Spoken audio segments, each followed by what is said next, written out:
Okey. A'udzubillahi minasyaitonirrajim. Bismillahirrahmanirrahim.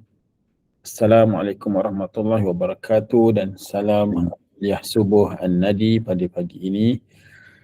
Alhamdulillah rabbil alamin wassalatu wassalamu ala asyrafil anbiya'i wal mursalin wa ala alihi wa sahbihi ajma'in. Alhamdulillah pagi ini kita sekali lagi bertemu untuk menyambung kuliah subuh pada minggu lepas yang mana pada tajuk kitab Ihya Ulumuddin Sabar dan Syukur yang telah disampaikan oleh Al-Fadhil Ustaz Ismail Cikgu pada minggu lepas, dan pada hari ini kita akan sambung kembali tajuk yang sama insya-Allah bersama Al-Fadhil Ustaz Ismail Cikgu. Dan pagi ini kita adakan kehadiran yang berbahagia Ustaz Ismail Cikgu, para guru, Cikgu Hasimah, ustazah yang lain, juga sahabat-sahabat An-Nadi, sama ada yang berada di Malaysia atau insya-Allah yang berada di luar negara juga insya-Allah. Bagi memberkati majlis, marilah sama-sama kita buka dengan Ummul Kitab Al-Fatihah. A'udzubillahi Bismillahirrahmanirrahim. إياك نعبد وإياك صراط الذين أنعمت عليهم غير المغضوب عليهم.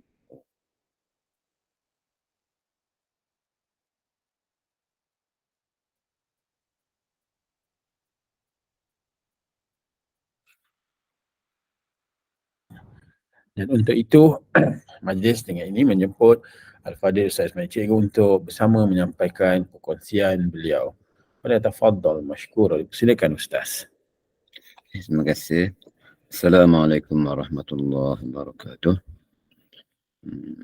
Alhamdulillah. Wabihi nasta'in. Allahumma salli ala sayyidina Muhammad. Waftahna ababal khairat. اللهم سعنا بنا على الجنة. الله فقهنا في الدين المتأويل. ربنا زدنا علما.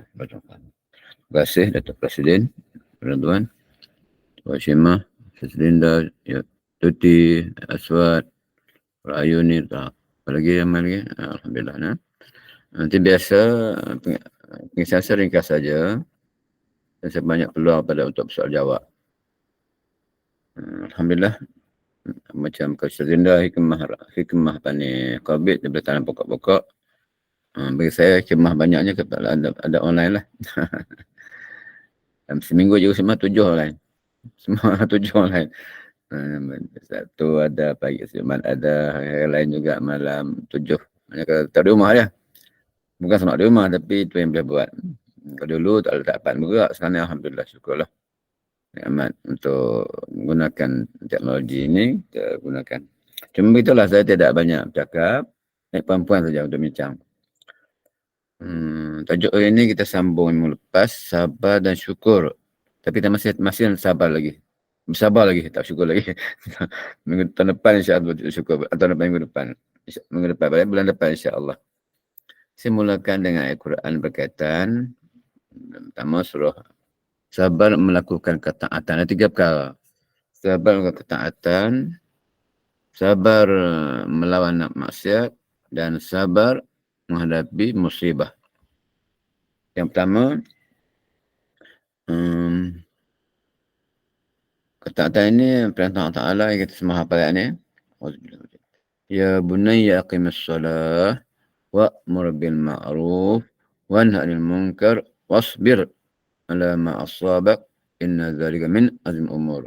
Semua hafal, semua kajian semua hafal. Insya-Allah.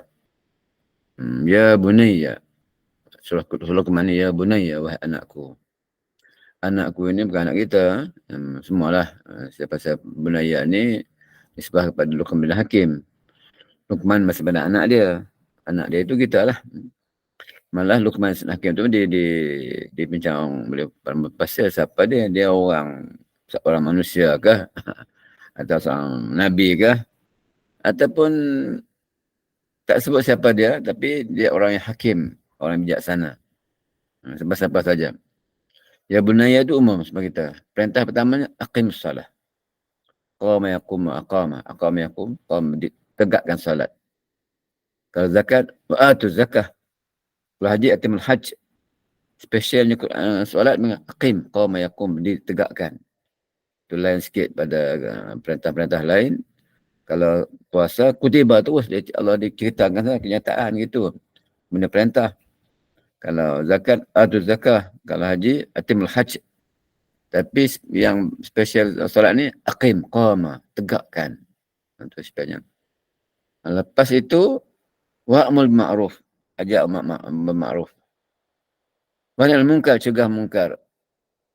3 perkara sini, solat, amal ma'ruf dan munkar.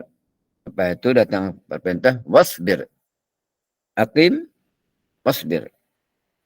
Perintah pertama, solat. Ikuti dengan amal ma'ruf dan munkar dan bersabar. Maknanya berat lah tu. Berat 3 perkara ni. Solat, amal ma'ruf dan munkar berat. Sebab pastinya datang ujian. Maka pastinya kena bersabar. Masalah ma'asabah apa ni apa? Inna dzalika min azmi umur, semua kerja-kerja berat belakang ni. Mana gitu Maknanya kalau kita solat, tak rasa berat, apa-apa, senang, maknanya kita kena usaha. Supaya kita rasa kerjaan-kerja berat ni. Bukan sambil lewat.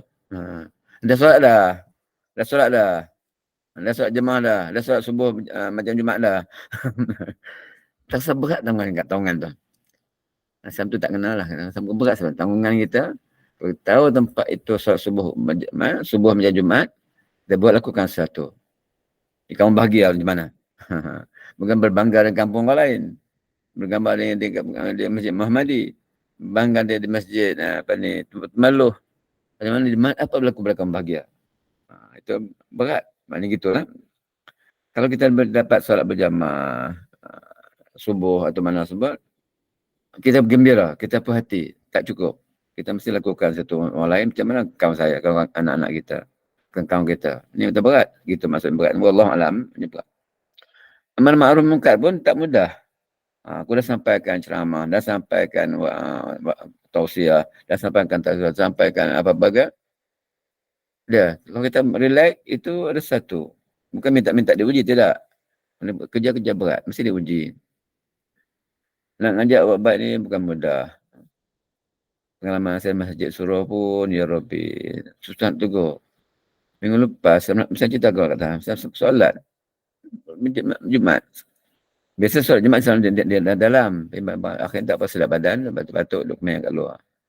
Ada seorang tu, budak-budak tu 70 lebih lah kot. Budak-budak pun. Dia solat, imam sujud, dia sujud dulu lah. Imam sujud, dia sujud. Lepas tu dia bangun tengok imam belum naik, dia sujud semula. Habis. Bagi dia relax je habis. Macam, ni berlaku kalau kau tengok dalam video yang Indonesia tu kan. Yang imam jatuh tu, imam sujud pertama tu, makmum belakang bangun tengok. Tengok imam tak tu balik. Ya Allah, kejahilan. Mana bila ramai solat. Belum tentu solatnya ikut syariat. Rukun-rukun syaratnya. Bukan niatnya niat dia lah. Tapi itu. Maknanya kena mereka juga. Kenapa ramai di sembahyang sebab? Sebab ada kambing. Kayak hari ni ada kambing. Kita pergi ramai-ramai. Kenapa ramai? Ramai kawan. Tak salah kan? Tak salah. Tapi fokus utama ialah solat. Yang kedua, ketiga itu yang lain-lain. Itu maknanya Allah itu maksud saya faham Nazar. Masbir itu. Pengasabar itu ada kaitan dengan kerja berat. Kerja berat pada solat dan amal ma'ruf nahi munkar. Amal ma'ruf nahi munkar. Mengajak baik dan cegah munkar. Dan yang kedua itu, surah Baqarah itu panggil kena lawan nafsu ini. Karena kita sentiasa diuji dengan pelbagai ujian. Ada manusia yang buat baik kerana dunia. Ada tinggal kebaikan kerana dunia. Macam mana ya? Dia buat baik kerana dunia. Tak betul. Dia tinggal buat baik kerana dunia. Kedua-duanya. Dunia ini sangat melalaikan. Hubbud dunia, cinta dunia. Salahkah? Ya, dunia tempat kita beramal, kita menanam. Kita melabur. Tempat kita beramal. Kena duduk dunia, mau tak mau. Tapi fokuskan, betulkan. Dua syarat aja. Ikhlasun niat dan ittiba' syariah. Ikhlas niat, ikut syariat. Itu yang saya ulang-ulang kalimah ni. buat apa pun, dua-dua ni jadi ibadah. Buatlah filem, buatlah doa, buatlah apa saja, tanam pokok, pokok apa, Nazin dah, pokok laksa tu, nampak besar elok. Pokok bunga kantan, kantan. Tanam pokok itu kenapa? Dunia, ya dunia tu. Tapi untuk akhirat. Tanaman itu berbagi pada tanah. Ini satu sunnah, satu kerja baik. Ikut jalan. Kita bukan tak baik untuk makan, untuk menggalakkan kawan, menanam pokok. Tak salah tu, betul kan? Selepas sana tunjuk. Galakkan kawan pokok. Saya ada seorang kawan mereka menetap sana. Dia kan tanya, atau Malaysia malas kata. Dia Malaysia juga. Tapi sana tak ada tanah. Kami tanam, buat apa panggil tanam pokok tu? Hidroponik kan? Malah orang hidup dengan hidroponik itu. Kita tanah banyak tak buat apa-apa. Mesti galakkan bekerja. Itu semua tu nampak macam dunia, tapi akhirat insya-Allah juga betul. Ikhlasun niat dan ittiba' syariah. Di ayat yang kedua ini, mereka-mereka yang menjual akhirat untuk dunia ini, maka balasannya azab Allah Ta'ala. Ulaika allazina ishtaraw hayatud dunya bil akhirah fala yukhaffafu anhum al-azab wa lahum yunsurun. Betul kan tu ya? Maknanya kita buat baik macam mana? Kenapa? Allah. Bukan buat baik kerana dunia. Bukan tinggal buat baik kerana dunia. Jadi kena betul itulah dari segi pintu kan. Buat baik kerana Allah. Tinggal buat baik tak boleh tinggal. Kerana apa tinggal?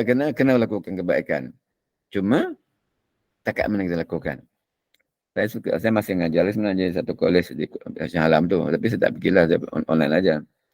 Tiap sebenarnya tolak. Tapi orang bagi ambil juga. Nanti saya test sama pelajar. Jadi saya kata, kita berjanji malam ini sebagai guru kena khatam Quran sebulan sekali. Itu. Tapi saya tak sebenarnya dia satu hari satu juzuk. Kita tanya seorang ustazah mengajar dalam Melaka. Dengan dia ada. Allah tengok cucu orang ni. Ni kata apa? Sekejap dah nak tunjuk ni nanti keluar dah 1, 2, 3, 4 orang ni. Okey dah. Dia kata, macam mana kalau tak boleh khatam satu hari satu juzuk? Khatam juga. Kalau tak boleh, khatam juga. Kalau tak boleh, khatam juga. Hebat juga ni. Itu jawapannya. Biasanya kalau tak boleh, kita buatlah 8 muka surat. Transport 8 like. Kalau tak boleh, buat. Kalau buat itu slide. Tak boleh, asal tak baca. Itu betul gitu jawapannya. Tapi sang pelajar ni, guru ni, tak. Saya tak boleh, buat juga. Tak boleh, buat juga. Sampai habis kita buat juga. Masya Allah, hebatnya orangnya. Seorang ustazah mengajar di sebuah sekolah di Melaka. Itu saya nak menyentuh lah. Kalau tak boleh, jangan mundur. Terus maju. Dan cuba. Okay, satu, itu kesabaran melakukan ketaatan. Okay, banyak dugaan. Dunianya, kawannya, anak ibu bapaknya, suami isterinya, anak-anaknya, sekitar berbagai. Tapi, teruskan. Okay, cukup itu. Yang kedua, yang pertama tu sabar melakukan ketaatan. Yang kedua, sabar melawan maksiat. Ruang maksiat cukup banyak. Baca banyak juga. Buat baik banyak tapi tak apa nampak maksiatnya. Ayat kita baca juga An-Nazi'at, amma man khafa maqam rabbi wa an-nafs 'anil hawa dan jannah lil ma'wa. Dan siapa yang khafa maqam rabbi, dia mengikut makam perintah Allah Ta'ala, takut Allah Ta'ala dan mencegah diri pada nafsu, maka jawapannya, tempatnya jannah, surga. Maknanya nafsu sentiasa mengajak kita pada kejahatan. Nafsu ammarah bisu. Nafsu ini ammarah bisu. Tapi nafsu tak malah. Nafsu ada 5, ada 7 kalau perbincangan ulama-ulama tasawuf. Yang pertama yang paling jahat ammarah bisu. Contohnya kalau dia buat maksiat, dia bergembira. Aku bermaksiat. Aku boleh bunuh orang tu. Aku boleh bunuh sakit orang ni. Aku boleh fitnah orang ni. Aku semacam itu nafsu ammarah bisu. Nafsu kedua nafsu lawamah. Lawamah ni dia tak katakanlah dia bermaksiat satu perkara. Menyesal dia Rabbi, menyesal sungguh. Tinggal tak buat maksiat. Minggu buat pula. Terlanjur buat satu menyesal, esok dah buat lagi pula. Itu lawamah. Yang kita nak, sekarang kita nak kita pada mutmainnah. Mutmainnah. Tapi ingat juga bahawa walau nafsu sehebat mana, nafsu mutmainnah ke, radiyah ke, mardiyah, kamilah ke, syaitan sentiasa berusaha untuk menyelewengkan hamba Allah Ta'ala ini, hamba Allah ini. Bahawa ni seorang kawan, Profesor Jabal Universiti, dia katakan, dia kata, kalau kita sudah sampai mutmainnah selamat, syurga Allah panggil. Fadkhuli fi ibadi wa khuli fi jannati. Betul. Ayat kata gitu. Quran sebut itu surah Al-Fajr. Mutmainnahnya Allah sebut fadkhuli fi ibadi wa khuli jannati. Saya kata tidak.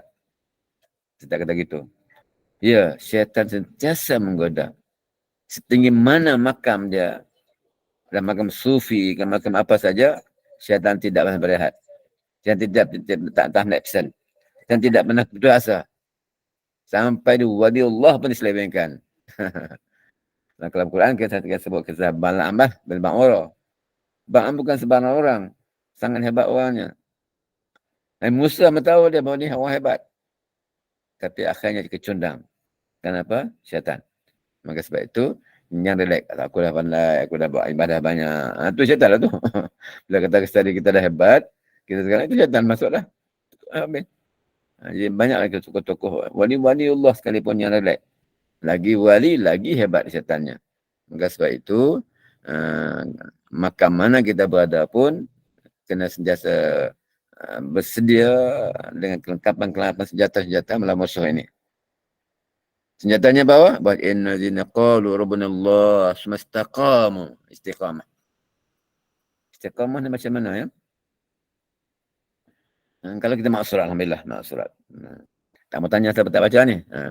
Tuti masih baca buku berapa pagi ni? Aku tuti lagi. Tuti tak main yang surah ya. Contoh-contoh istiqamah kita ni dengan maksurat. Apa makna istiqamah? Begini. Macam mana kalau kita keluar rumah nak ke pejabat, nak tempat kerja, lupa handphone. Patah balik kan? Itu handphone, tapi keluar-keluar tak pakai baju, katakan. Datuk keluar pergi masjid, macam mana ya? Allah, malunya. Begitulah istiqamah dalam ibadah. Saya pegang. Kalau tak melengkap itu bukan istiqamah. Kalau sekadar lupa pun tak apalah, kita apa-apa jelah ada kena istiqamah pakai gitu. Macam mana seorang laki-laki pergi ke masjid, katakan dia sudah pakai kepiah, pakai songkok. Tapi tak pakai. Tak apa lagi kan. Pakai laki-lakian aja. Macam mana? Tak semua di kampung biasa aja. Salah kampung tu orang laki-laki biasa. Laki-lakian ni kita pergi rumah dia pun relax je. Kita pergi rumah dia.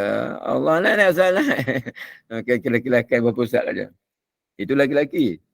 70-an, perempuan aja tak? Dia di Simah tahun ni. Saya pun sama kawan di bangsa, dia bukan bangsa, apa, dalam belakang masa sikit tu. Apa tempat tu. Masa tu ada pokok-pokok ni belakang pada Kerinci tu, zaman tu ada pokok-pokok kampung. Kawan kita lah juga. Tak kenal bukan kawan ni, kawan-kawan kumpulan saya lah. Rumah kampung tu macam rumah dekat mana dekat Alai lah, senda. Memang dulu-dulu ni tingkapnya terbuka tu kan. Dia nampak, mak nak. Dia baju tak pakai. Dia pakai kain macam apa, panggil apa je macam mana, panggil seremban, bomban pada cucuk semban apa. Macam mana sebenarnya? Berkemban Ustaz. Allah, kemban seremban pula. Baunya lari. Berkemban. Dia panggil anak-anak, Allah Syabang tak pakai baju, tak pakai nak macam mana. Saya pusing bawah tu ngasi ada di sini tu. Sampailah pakai baju sama anak. Dulu biasa, dulu. Berkemban ya, seremban pula. Dulu, tapi sekarang tak berlaku lagi. Tapi maknanya sampai kita istiqamah kita, kalau tak ada dia tak sah. Gitu lah. Tak macam maksurat. Ya tak macam maksurat. Apa macam? Sama mandu. Ya Rabi tak maksurat lagi. Macam maksurat. Bagi contoh lah.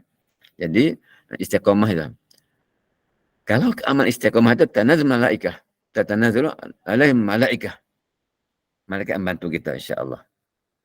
Apa dia kata? La takhafu wa la tahzanu. La takhafu wa la tahzanu. Itulah bantuan daripada makhluk yang dekat kita itu para malaikat. Malah bisikan-bisikan siasat dari kita dua bisikan. Yang syaitan, dia malaikat. Malaikat kata, buat baik, buat baik, buat baik, buat baik. Sedekah, sedekah, sedekah. Malam. Syaitan, jangan. Sentiasa ada bisikan ni. Lawan, menanglah malaikat, alhamdulillah. Tapi syaitan tak diam juga. Dia bisikkan juga. Maka sebab itulah perlunya zikrullah setiap masa. Zikir, kalau saya sebut dengan kawan lain, zikir qalb, zikir qalbi. Zikir hati, di bila-bila boleh teruskan. Latihkan diri kita untuk zikir hati. Kalimah lain zikir terserah. Tapi kalau saya lain Allah atau Allah. Ada khilaf ulama tentang Allah. Tak apa. Kita teruskan nak buat, tak apa. Tapi yang tak khilaf, la ilaha illallah. Okey. Jadi istiqamah untuk melawan nafsu ini. Kalau istiqamah dengan yang sebut tadi itu, insya-Allah bersama-sama kita adalah al-malaikah yang sebenarnya la takhafu wa la tahzanu wa abshir bil jannah. Ya. Okey, saya nikahkan lagi untuk kita bincang. Yang ketiganya apa dia? Yang ketiganya sabar menghadapi musibah.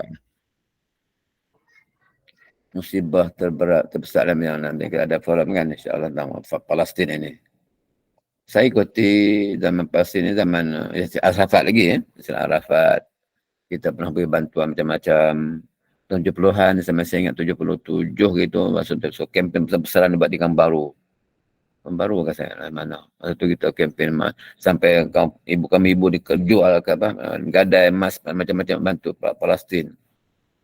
Kalau masa tu pejuang Palestin itu, si Arafat ni, dia bukan pejuang Islam, dia pejuang Arabnya. Tapi Arab ke Islam ke, image-nya Islam. Image-nya Islam. Kalau hari ni orang bertikaikan soal apa nama pun, image-nya Islam. Jadi kita kena bantu. Jadi dia Palestin. Nak gambar kan? Ya insya-Allah dengan sangat berat. Tembak ibunya, anak nangis, anak yang macam-macam, ya Rabbi. Itu berat sangat, tak sampai kita pun. Kita hujan sikit-sikit saja. Dipentingkan kerja, dipotong gaji, apa sikit sebanyak. Tapi yang pasti semua ni, alif lam mim hasiban nas ayutraku ayaqulu amana hum la yaftanun. Kalimahnya hum la yaftanun, tak diuji. Maknanya pasti diuji. Kalau perniagaan, siapa berniaga tahulah ujian besar juga. Tak mudah. Nampak dia senang. Ya nampaknya, tapi dalam kepala perutnya macam mana tu ujiannya sangat dalam perniagaan. Lebih-lebih lagi orang Melayu kita ni suka mengganggu. Dia nampak orang kaya sikit. Ya, pada saya ialah kalau tak nampak kaya itu kerana kaya tak betul, kena tegur lah. Kalau dia berkaya tapi dengan cara memeras, kena misalnya janganlah. Tapi kalau dia buat cara betul, cara elok, tunaikan zakat, tunaikan hak kewajipan masyarakat, itu bebas kita galakkan. Baik kaya melangit pun jangan ganggu dia. Syarat dia buat benda yang baik. Tapi kalau dia kaya dengan cara yang memeras, menzalimi atau melaksanakan bukan syariat, itu wajiblah ditegur dengan cara hikmah lah. Begitu. Saya ada kawan di Shah Alam pun, ini dekat ATM dulu ada satu kawan saya buat kelami. Laku betul dia, dekat Kelantan. Tapi akhirnya tak pergi. Orang tak nampak ulat, nampak cacing lami. Rupanya ada orang sihir kan.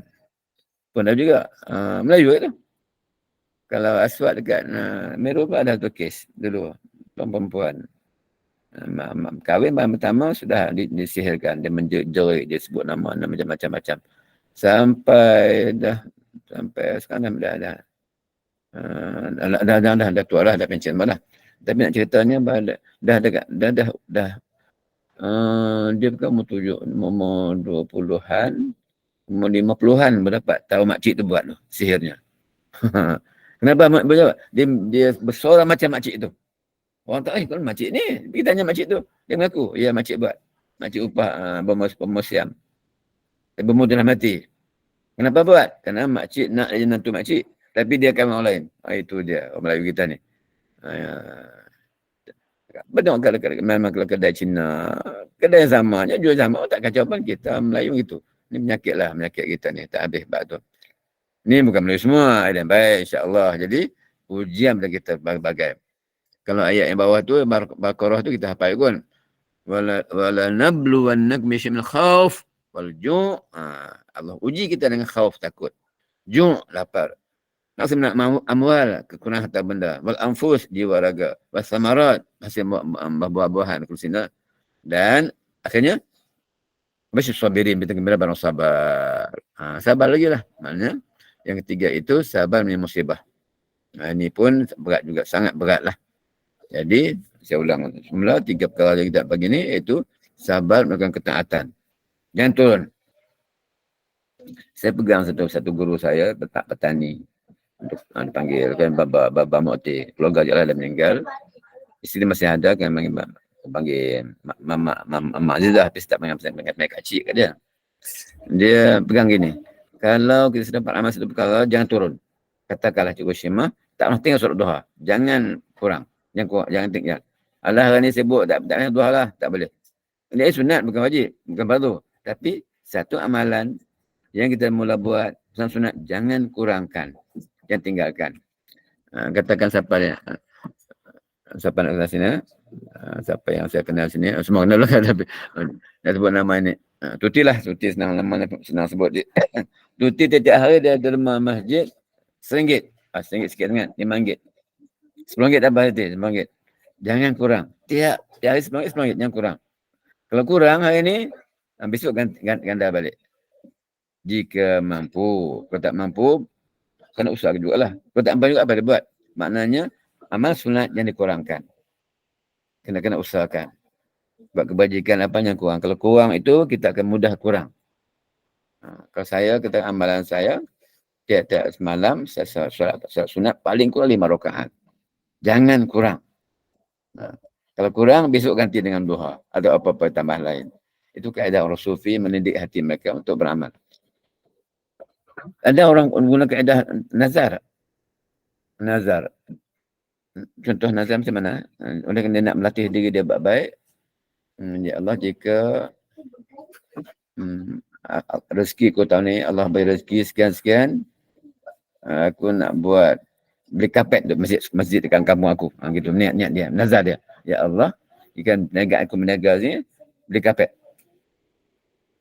Dapat, maka wajib bagi dia nak kapet. Tak dapat. Dia nazar kalau berjaya dalam perniagaan, nak beli kapet dekat masjid kampung dia. Katakanlah. Tak dapat. Buat tak? Tak payah buat. Tapi kalau dia buat, aula.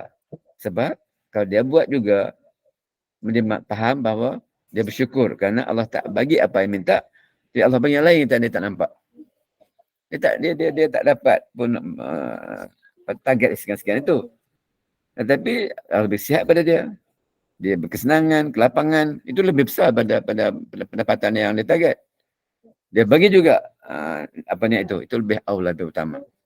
Jadi itulah untuk bagi ini, insya-Allah kita ada masa 20 minit untuk bincang soal jawab. Terima kasih banyak. Assalamualaikum warahmatullahi wabarakatuh. Waalaikumsalam warahmatullahi wabarakatuh. Terima kasih Ustaz atas perkongsian untuk tajuk sabar, syukur dan sabar sebentar tadi. Kita jemput insya-Allah sahabat-sahabat sekalian untuk bertanyakan soalan atau berkongsi juga apa juga pandangan insya-Allah atau pengalaman ke insya-Allah. Kita tanya pada Abang Muswadi. Abang Muswadi ada apa-apa ingin disampaikan ke insya-Allah? Alhamdulillah. Asyhadu alhamdulillah. Assalamualaikum Ustaz. Waalaikumsalam warahmatullahi wabarakatuh. Silakan Doktor. Silakan ini Doktor.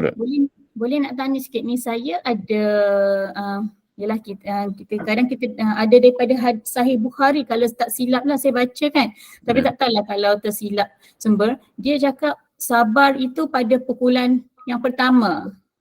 Nak minta Ustaz tolong ulas sikit tu macam mana? Maknanya adakah macam contoh kadang bila berita buruk sampai ke kita, reaksi pertama kita kan kadang tu tak sempat berfikir dulu kan, lebih kepada emosi ke, lepas tu baru kita tenang ke, baru rasa. Jadi macam mana? Maknanya kalau pada reaksi pertama kita tu kita tak bersabar, maknanya adakah maksudnya kita tak bersabar? Macam mana? Nak minta Ustaz tolong ulas sikit boleh? InsyaAllah. Jangan semuanya baik. Bersabar yang pertama, yang kedua, tiga, empat. Yang penting bersabar. Tapi yang pertama itu terbaik. Orang berita sekarang dia sabar dah. Tapi ada yang maksud dia panas marah, dia marah. Tapi akhirnya sabar juga. Okey, baik. Tapi yang pertama-tama pun dia bersabar itu yang kualiti yang tertinggi. First class-nya sabar. Tapi dah reda 4-5 hari bersabar, okey juga. Masih baik lagi. Cuma bawah sikit dia punya makam dah. Itu saya faham. Syak ni. Ini? Itu sajalah Ustaz kan. Dia tak adalah kata yang lain tu tidak diterima, sabarnya tak ada. Kualiti dia punya status dia rendah sikit lah. Tapi tetap bersabar. Allah masabir insya-Allah. Cuma yang pertama tak dapat, susah dapat. Dengan berita kematian, datang yang tak baik. Kenapa dia? Kenapa? Tak ambil Allah. Kenapa? Tapi lama dia tenang, dia redha. Alhamdulillah baik. Tapi orang yang pertama-tama berita kematian atau musibah, dia sabar tu, itu yang sangat tinggi kualitinya insya-Allah ta'ala. Itunya. Terima kasih Sudah tak boleh. Ya, sama. Tapi kebanyakan kita tak sampai. Saya sendiri lambatlah. Lepas tu sabar. Dah marah-marah dah bersabar. Tapi okey, masih baik. Daripada marah dan dendam terus tu boleh. Azbillah. Masih baik walaupun lambat dan sabarnya. Tapi yang terbaik itu, first class itu ialah mereka yang pertama dapat ujian itu, dia terus bersabar. Wallahualam. Terima kasih ini. Terima kasih Ustaz. Terima kasih ini atas soalan. Jemput sahabat-sahabat yang lain insya-Allah. Ada lagi 17 minit insya-Allah. Puan Sazlinda mungkin ada pengalaman di Jepun macam mana? Pengalaman di Jepun. Sebelum cerita pengalaman di Jepun tu mungkin saya nak tarik perhatian tentang, sebab Ustaz pada sebut tadi kan tentang bercucuk tanam ni. Apa yang saya discover semenjak mula menceburkan diri dalam bidang bercucuk tanam ni. Mulanya daripada COVID lah. Sebelum tu memang saya tak pernah bercucuk tanam. Sebab saya rasa kan bila kita bercucuk tanam ni memang sebenarnya mendidik kita untuk bersabar. Sebab saya tak ada ilmu pun dalam bercucuk tanam. Saya memang cuba buat aja. Dan most of the time saya jenis yang campak je. Alhamdulillah hidup. Yang campak tu hidup. Yang dibelah itu selalunya mati. Jadi saya pun ada juga tulis dalam saya punya Yang campak tu apa kat serai kan? apa-apa je lah. Dan saya punya konsep adalah kita bercucuk tanam kan, orang macam selalu nak pergi beli pokok dan sebagainya. Saya lebih suka tanam benda yang boleh dimakan daripada, saya tak pandai tanam bunga-bunga ni, tak pandai jaga pun. Yang itu saya belilah bila nak tanam kan. Tapi yang untuk makan ni memang saya akan gunakan sisa dapur. Jadi apa yang lebihan sayur, contohnya kalau ada cili tu biji dia saya akan tanam semula. Kalau ada apa sajalah buah sampai bila saya selalu pergi ke Sarawak, saya akan bawa balik apa-apa yang saya tak jumpa kat sini, saya akan bawa balik dan saya akan tanam dekat sini. Dan bila kita tanam tu, okay, bila dia hidup, dia punya perasaan gembira dia tu lain macam. Tapi bila dia mati, masa tu kita akan rasa, mula-mula kita rasa apalah teruknya, tak pandainya aku menanam kan. Dan kita akan cepat berputus asa daripada situ. Tapi kalau kita sabar dan berulang-ulang buat benda tu, insya-Allah satu hari nanti kalau bukan pokok tu pun Allah akan kurniakan kita satu kegembiraan melalui pokok yang lain. Dan kadang-kadang Allah hantar rezeki tu daripada sesuatu yang kita tak sangka. Contohnya yang ni memang berlakulah. Saya buat batas memang dekat tepi pagar. Dan satu hari tu saya discover setiap batas tu ada pokok betik. Dan saya tak pernah pun tanam pokok betik tu. So saya pun rasa benda ni orang lain pun ada juga mengalaminya. Tiba-tiba ada pokok yang hidup. Kita tak tanam pun. Jadi masa tu kita akan rasa penghargaan kepada alam sekitar, pada burung yang menjatuhkan dan kepada Allah yang telah mengarahkan burung tu untuk menjatuhkan benih tu di situ dan menghidupkan benih tu dekat situ. Jadi dia satu terapi sebenarnya bila kita bercucuk tanam ni. Dia membawa kita perasaan naik dan turun. So masa kita naik tu macam mana kita rasa gembira, kita rasa syukur pada Allah. Tapi satu masa tu kita akan rasa sangat macam hampir putus asa, rasa sedih kadang-kadang pokok tu dah cantik dah keluar buah, tiba-tiba esok layu terus mati. Jadi macam mana dia mengajar kita macam mana untuk regulate kita punya perasaan daripada sangat gembira kepada sangat low dan kemudian kembali pula kan. Jadi pada saya itu adalah satu terapi dari segi psikologi yang sangat baik, yang satu perkara yang saya dapat belajar lah daripada bercocok tanam ni. Dan bila orang kata makan sayur organik, tak ada benda organik yang lebih baik daripada benda yang kita tanam sendiri. Sebab kita boleh kontrol apa yang kita letak pada tumbuhan tu, baja apa yang kita nak letak. Apa yang kita nak sembuh dekat dia. Kita sendiri yang kontrol, kita sendiri yang tahu. Jadi itu juga bila bila berlaku krisis Gaza ni, membawa juga saya berfikir bahawa banyak perkara sebenarnya kita boleh buat sendiri tapi kita tak buat. Macam Ustaz bagi tahu cerita tadi kan, orang US kata orang Malaysia ni malas, tak nak bercucuk tanam walaupun ada tanah. Bila benda tu kita tak kontrol, maka jadilah dunia macam hari ni. Kita terlalu bergantung kepada apa yang orang kata betul. Sebenarnya tak betul pun. Apa yang orang suap pada mulut kita, dia kata benda ni sihat. Sebenarnya tidak pun. Jadi luas. Bila kita berfikir tu, kita akan rasa macam walaupun perkara ni nampak macam sekecil-kecil perkara, tapi sebenarnya pengajaran itu sangat besar. Itu sahaja. Terima kasih. Alhamdulillah. Terima kasih Ustaz. Ada nak ulas Ustaz berkaitan? Tak ulas, nak sonok aja. Alhamdulillah. Nampak suasana dari kelas tepi hujung lah dah tingkat. Ustaz, kita jumpa Ustaz Izwan ni, nampaknya beliau sempat ni selepas kuliah subuh beliau di surau tu ada di sini. Ustaz Izwan tak memandu, mungkin ada sedikit pengalaman, pandangan ke tentang tajuk kita, sabar dan syukur. Tafadhal, silakan.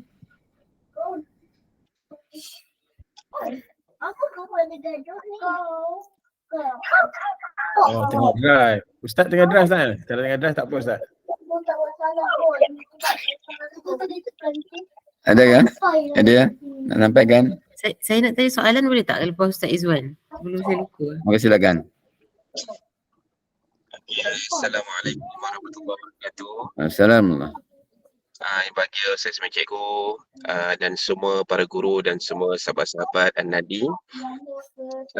Saya mungkin nak sebut tentang satu kisah yang saya hadir malam tu ketika pengisian oleh saudara Nadir An-Nuri pada ketika kisah tentang syahidnya bapa kepada anak tiri dia, saudara Naim tu.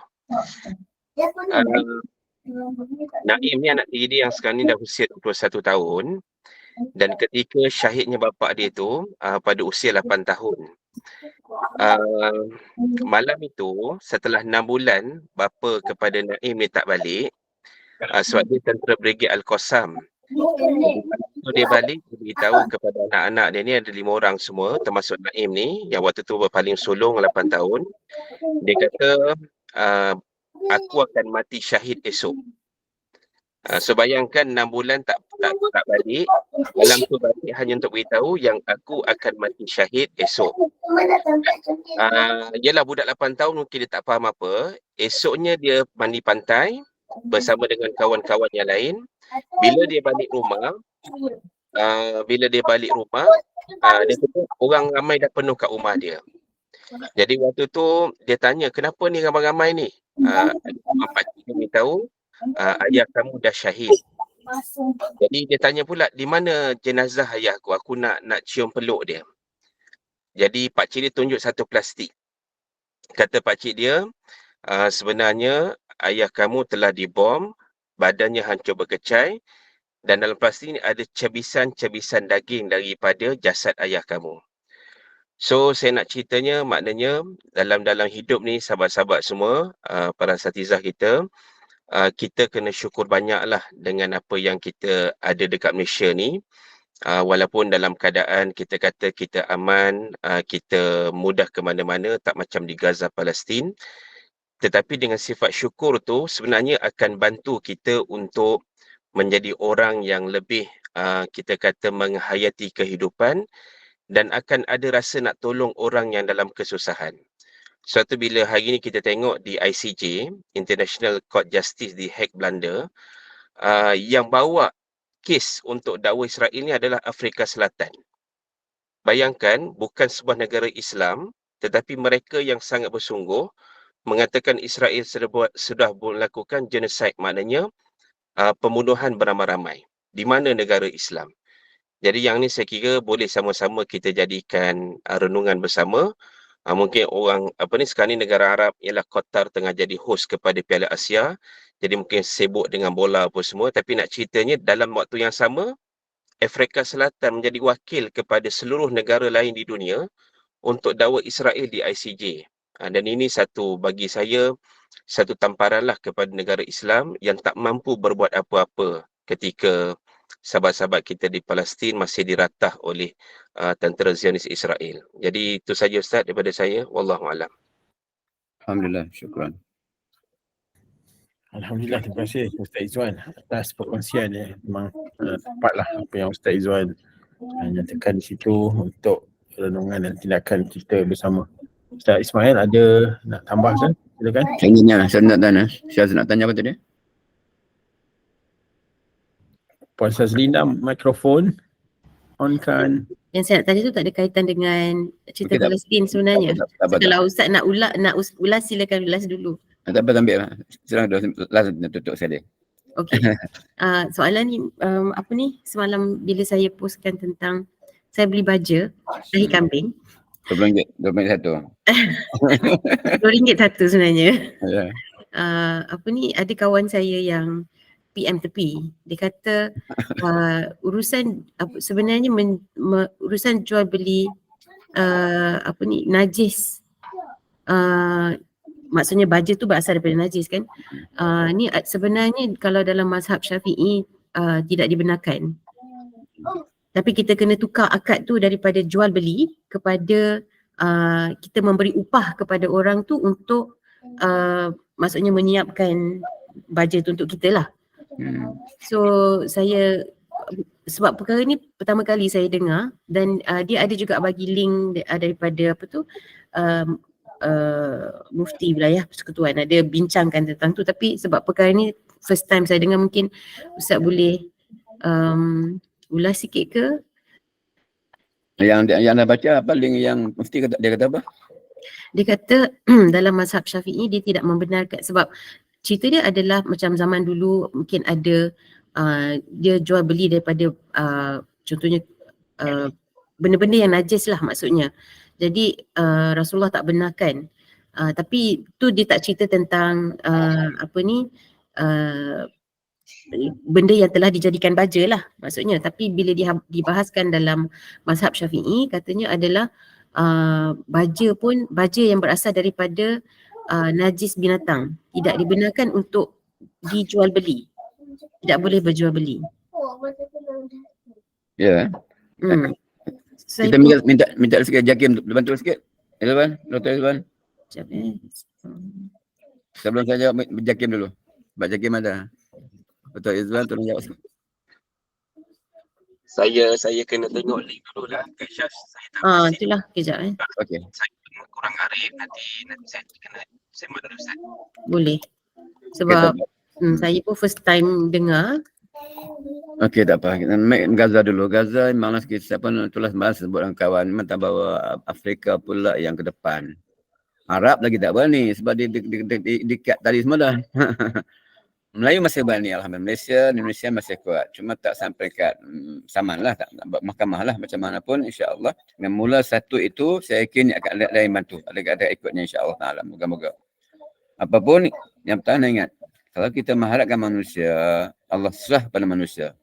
Kita mengharapkan Allah serah pada Allah Ta'ala. Maknanya sebab itu, buatlah apapun, anak Afrika ke, Jepun ke, Melayu ke apa, ingat Allah tolong. Allah yang tolong, itu aja. Tapi lakukan semaksimalnya. Kita, siapa nama kita daripada Afrika yang lakukan itu. Dan hikmahnya pada dulu kata Melayu Islam terlelis, sekarang tukar dah. Zionis tulis. Terbalik lah. Itu ada hikmah balik juga. Mana gitu ya. Macam terima kasih tuan yang cerita Pak Kasar. Balik pada hukum najis ini, dia bila nak buat kerja ini, soal-soal semasa ni ada hadis kan? Antum a'lamu biumdinakum. Antum a'lamu biumdinakum. Kamu lebih tahu urusan dunia kamu. Aswad nak jawab kan? Begini, kita beli apa dia? Kita beli najis kan beli baja. Itulah kita beli baja, tapi saya ada letak dekat link hukum jual beli baja daripada najis haiwan. Saya pegang. Kita beli baja, kita bukan beli najis. Yang dah diproses. Kan sebiji ayam betul. Baja Dia adalah tahi kambing yang telah diperam dengan EM. Maksudnya ada proses lah dekat situ. ada proses. Ada saya dah hilang tu tajuk tu. Allah antum ma'alam. Kamu lebih tahu urusan dunia kamu. Maknanya macam sambau ni pun saya ada usul dengan kawan cerita tentang madu. Madu lebah ni bukan madu. Rupanya banyak prosesnya untuk moden. Susu juga. Hadis tentang madu, tapi madu sama bukan asli. Nak kata 10% belum tu ada yang asli. Susu juga, mana susu yang asli macam dulu. Jadi benda-benda itu kena tanya orang yang lebih tahu. Maka baja ni pun bila diproses dia tukar. Jadinya, itu dia berancik kambing ke? Tak boleh kan? Dia tu dia apa Zanda di kotak tak boleh kosong Dia memang buat sendiri. Jadi tak ada tulis memang dia claim itu adalah baja tahi kambing lah. Jadi kaedahnya akad lah. Dia bagi tahulah proses dia macam mana dia buat.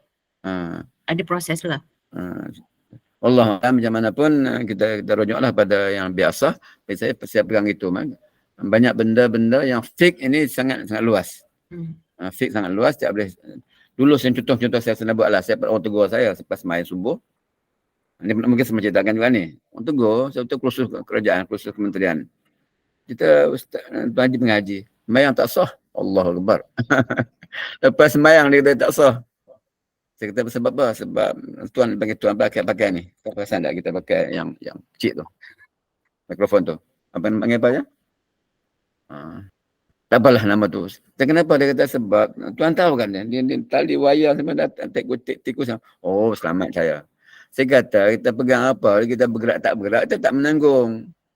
Oh dia menang juga. Dia kata masjid tak betul. Masjid dulu, masjid Isah dulu lah. Sebab apa? Masjid semumbung dengan dan tandas. Saya kata, fiqah dulu lain, sekarang lain. Tandas dulu, korek lubang situ, ketuk itu juga. Sekarang lubang tandasnya lain, gedungnya lain, tangkinya lain. Maknanya fiqh itu berubah. Maka sebab itu hukum ni baik pada fiqh semasa, fiqh muasalah. Fiqh semasa dia tak sama dulu. Sama hukum haram pakai sutera. Katanya pakai sutera ni kita yang kain RM100, sutera betul ke? Alkohol lagi kan? Dulu asal banyak alkohol. Tidak. Alkohol tak semua yang najis. Tolong-tolongkan saya apa ni. Macam mana? Sebab itu masuklah baja pun. Dia tak sampai peringkat haram gitu. Kalau ada pun, ada mazhab tertentu, tapi cari mazhab yang dibolehkan. Bukan nak mudah-mudah, tidak. Tapi benda-benda yang nak manfaat. Satu contoh di Mahkamah Kulim. Seorang lelaki dia baca surat. Dia diminta baca. Saya telah menceritakan isteri saya gitulah. Dia tak tahu apa pun. Hukumnya jatuh talak. Tapi hakim masa itu dia bijak. Dia kata mengutamakan penyatuan lebih baik daripada perceraian. Dia cari mazhab yang lain yang tidaklah mazhab 4. Yang tidak jatuh talak. Maksudnya cari benda-benda yang manfaat. Mazhabnya itu pandangan ulama-ulama yang mujtahid semuanya. Cuma yang kita sepakati Malaysia 4. Dan Malaysia pegang Syafi'i. Dan Syafi'i pun banyak kita longgar sekarang ni. Contoh perniagaan. Perniagaan tak pakai Syafi'i, kita pakai Hanafi. Sebab dia lebih pengalaman dalam perniagaan. Contohlah kalau zakat tak pakai Hanafi. Syafi'i, kita pakai Hanafi. Perbankan Hanafi. Maknanya benda-benda gitu kena lebih luas lah. Jadi banyak pada jual duit. Aku beli baja. Habis, full stop. Terima kasih. Okay. Terima kasih Ustaz. Terima kasih Ustaz atas pemakluman tersebut. Terima kasih juga Kak Syaz. Ustaz, Kak Syaz ada share link yang berkaitan dengan soalan tadi itulah, yang mana ia dijawab oleh pejabat mufti wilayah persekutuan lah. Dia tulis kesimpulan tu.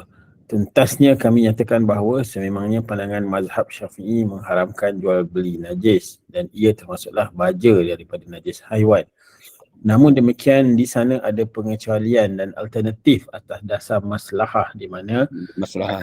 akad jual beli baja ditukar kepada akad penukaran hak milik dengan bayaran tertentu, naqlu al-yad, atau dengan kontrak upah ijarah atas pengurusan baja tersebut. Wallahu a'lam. Alhamdulillah dapat ilmu baru hari ni. Terima kasih Ustaz dengan kepada sahabat-sahabat yang lain. Alhamdulillah. Ada berapa minit lagi ni? Kita kena bagi kat Cikgu Hasimah. Ya betul, dia tak sah. Selalunya pembuka. Hari ni kita bagi Cikgu Hasimah penutup. Silakan Cikgu Hasimah. Ya Allah, dah banyak dah tu, tak apa. Saya ada satu soalan tapi bukan Sila. berkaitan dengan topik ni Ustaz. Ini yalah, segan juga nak tanya tapi saya rasa nanti untuk lebih apa kata, Untuk lebih nak confirm benda ni. Ini ini berlaku tadi saya solat subuh. Saya terlupa nak doa kunut tu dan saya dah nak apa? Dah nak dekat nak sujud tu saya teringat saya tak doa kunut. Jadi saya teruslah sujud dan saya lepas tu saya sujud balik untuk apa tu lah Ustaz kan. Cuma nak tanya, katakan saya dah nak tak sampai sujud lagi lah, saya dah nak turun, boleh ke saya bangun balik untuk baca doa kunut tu Ustaz? Dari segi pergerakannya. Yang pertama, kunut itu bukan rukun solat. Pegangan itu bukan solat. Rukunnya tak nama dia sunat ab'ad dalam mazhab Syafi'i. Seperti saja, tidak mazhab lain. Dan Syafi'i pun seperti saja yang kunutnya lepas subuh. Dan witir akhir membelah itu. Lain duduk darurat 3 tempat. Mazhab lain kunut setiap waktu semayang ketika darurat. Lain tidak ada. Maknanya kalau tak baca pun tak masalah. Cuma kalau dah tunduk, teruskan tunduk. Tinggalkan. Kalau nak buat, sujud sahwi. Kalau tak buat pun tak apa. Sujud sahwi. Kalau nak buat, kalau tak buat pun tak apa. Sebab masalah tak buat pun. Dia kunut. Cuma sekarang ni pada saya, kunut nazilah sekarang ni boleh buat daripada setiap waktu. Pun nak tengok uruf pula. Dia orang kata, silap sembahyang lah. Mereka boleh buat tiap zuhur. Boleh asal. Sebab darurat sekarang ni. Darurat sebab di Palestin tak aman. Boleh buat. Pinyannya sebarang buat. Nanti orang tanya, imam ni ingat subuh ke habis. Sama sembahyang Jumat pagi-pagi sujud sajadah. Masjid tak nak buatnya dia buat. Jadi timbul masalah. Termasuk qiraat sab'ah. Dia pernah qiraat sab'ah membaca Kisa'il, baca Hamzah. Tak boleh. Kenapa yang biasa? Sebab benda tu uruf dipanggil. Jadi balik kunut itu, dia kunut sunat ab'ad, tak ditinggalkan tak apa, baca pun tak apa. Kalau mazhab lain memang tak baca pun kan. Wallahualam. Betul. Tapi kalau Ustaz, kalau kata dah lepas rukuk tu terus nak sujud tapi teringat dan kita bangun balik baca doa kunut tu. Kalau sampai hak rokok batal. Ya? Sebab hak rokok dan balik batal lah. Batal ya sebab dari segi apa tu kan, pergerakan tu kan. Dia tambah rukun kan. Tambah rukun. Dalam video tengoklah tengok TV Indonesia yang imam jatuh tu kan. Imam jatuh, sembahyang. Dulu makmum lepas kan bangun tengok. Tunduk balik batal sembahyang dah. Dia tambah rukun. Okey Ustaz, terima kasih. Rukun kauli, rukun fi'ali, rukun kauli tak apa. Rukun kauli tak boleh baca Fatihah 2 kali katakan dalam surungan, tak salah. Tapi fi'ali rukun batal. Kau tambah. Okey, terima kasih Ustaz. Sama. Terima kasih Ustaz. Nampaknya kita dah berada di penghujung siaran insyaAllah. Saya ada sedikit selingan. Kita nak ucapkan tahniah kepada pelajar-pelajar Smart Kajang dan juga guru-guru Smart Kajang yang baru-baru ini telah memenangi banyak anugerah ada pelbagai anugerah bagi program Tunas Niaga ataupun ProTune, iaitu program yang menerapkan nilai keusahawanan pelajar untuk sekolah menengah di negeri Selangor. Alhamdulillah, tahniah pada Smart Kajang dan juga kita juga baru-baru ini, saya ingat minggu lepas kot, tapi kita maklumkan sekali lagi lah, telah kehilangan 2 sahabat An-Nadi, iaitu almarhum Muhammad Syaril Abdul Rani An-Nadi 98 pada 1 Januari 2024 dan juga almarhum Cikgu Ahmadul Hadi Muhammad bin Muhammad pada hari Sabtu pada kuliah subuh yang lalu 6 Januari 2024. Kita ambil kesempatan sekali lagi untuk sama-sama hadiahkan para sahabat kita dengan surah Al-Fatihah. Auzubillah. Bismillahirrahmanirrahim. Alhamdulillahirabbil alamin arrahmanir rahim maliki yaumiddin iyyaka na'budu wa iyyaka nasta'in ihdinas siratal mustaqim siratal ladzina an'amta 'alaihim ghairil maghdubi alaihim waladdallin. Amin. Untuk makluman berita-berita ni sebut kita akan masukkan dalam FB wartawan FB. Nadi sibuk tak sempat masukkan, dan saya juga nak meminta Puan Sazlinda untuk menyampaikan sedikit makluman tentang lawatan ke Jepun yang beliau akan anjurkan bersama Anadi. Kita pun tak sempat lagi nak masukkan iklan ke dalam FB Anadi. Kita akan masukkan nanti insya-Allah petang-petang. Silakan Puan Sazlinda sebelum doa dibacakan oleh Ustaz.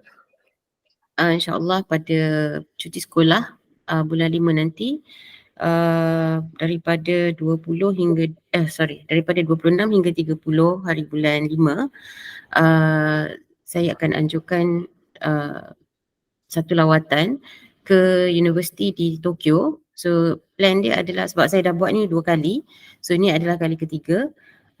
So kita plan untuk melawat 2 universiti. Kita akan masuk universiti tu bukan melawat saja, kita akan ada satu sesi lah dengan 2 universiti yang ada di Tokyo, dan juga kita akan ada juga satu sesi dengan pelajar-pelajar yang sedang belajar di sana untuk mendapatkan gambaran yang lebih jelas tentang bagaimana untuk melanjutkan pelajaran ke Jepun, dan maksudnya sama ada dengan pembiayaan sendiri ataupun dengan tajaan, dan juga melihat sendiri keadaan situasi di dalam universiti dan juga kehidupan di sana. Sebab saya juga adalah admin panduan belajar di Jepun.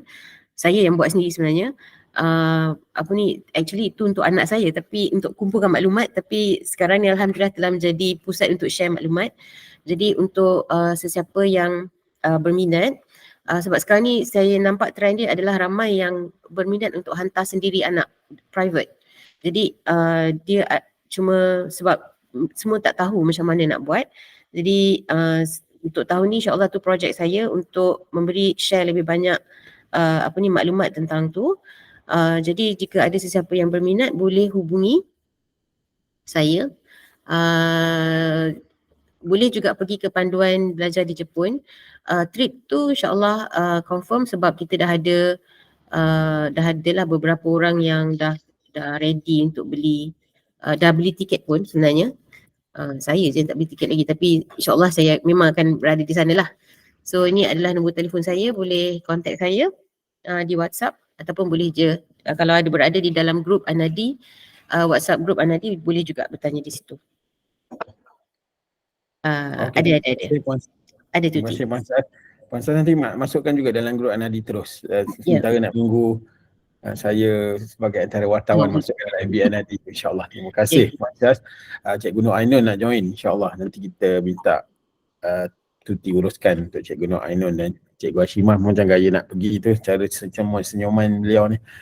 Okey Ustaz, alhamdulillah dah selesai semua. Ada satu lagi selingan akhir pada hari ini, saya nak maklumkan lah yang mana OKU Central, Suara Pertubuhan NGO OKU Central dipengerusikan oleh Yang Bahagia Datuk Dr. Rasadi Barakzi bersama juga sahabat-sahabat yang lain, iaitu di antaranya adalah saya sendiri melalui syarikat kami.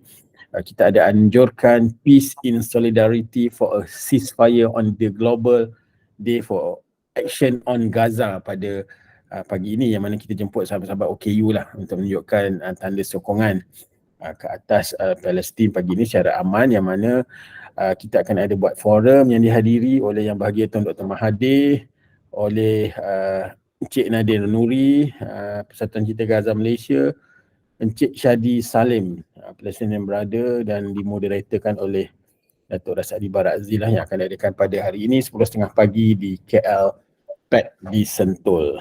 Itu saja selingan pagi ini, insyaAllah. Saya kembalikan kepada Ustaz Ismail Cikgu untuk membacakan doa. Silakan Ustaz.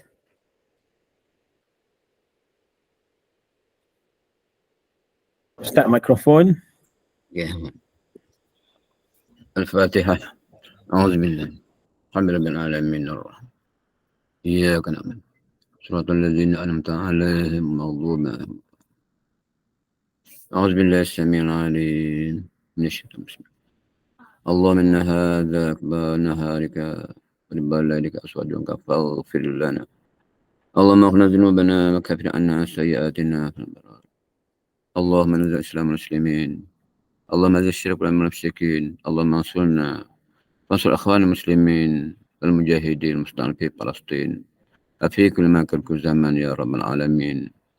الله يا من الكتاب يا من السحاب يا أهل الأحزاب اهزمهم وانصرنا على الكافرين. اللهم أنت القوي ونحن الضعفاء نشكو إليك يا رب. نشكو ضعف قوتنا يا رب. اللهم أنت ربنا ونحن عبادك. اللهم رزقنا الشهادة في سبيلك. ربنا على توكلنا وإليك أنبنا وإليك المصير. ربنا آتنا والحمد لله بالعالمين. تقبل الله منكم. Minna wa minkum taqabbal karim. Terima kasih pada Ustaz yang kongsi ilmu pada pagi ini bersama kita semua. Terima kasih sahabat-sahabat, cikgu-cikgu, ustaz yang lain dan juga bersama kita pada pagi ini. InsyaAllah kita bertemu pada bulan hadapan seperti biasa minggu pertama dan minggu kedua untuk kelas subuh. Dan kalau boleh buka kamera, kita buka kamera dan ambil gambar dan sama-sama kita sudahi kuliah subuh pagi ini dengan tasbih kafarah dan surah wal as. Subhanallah misabatu. Subhanallah. Sana la fi husnil ladzina amanu wa amilus salihat wa tawassaw bil haq wa tawassaw bis sabr. Assalamualaikum warahmatullahi wabarakatuh. Kita jumpa lagi. Semua. Syarifah keluar, Syarifah Syazbani tadi. Syarifah. Dah ambil dah Ustaz. Keluar dah. Saya bagi ke Ustaz. Dia dah masuk lah. Okey. Cerita dekat masjid tu, nak tunjuk dia dekat masjid. Memang gitu. Ya kan. Okay, Assalamualaikum. Jangan berjaya lah. Oh, cuti dia imam ini kan.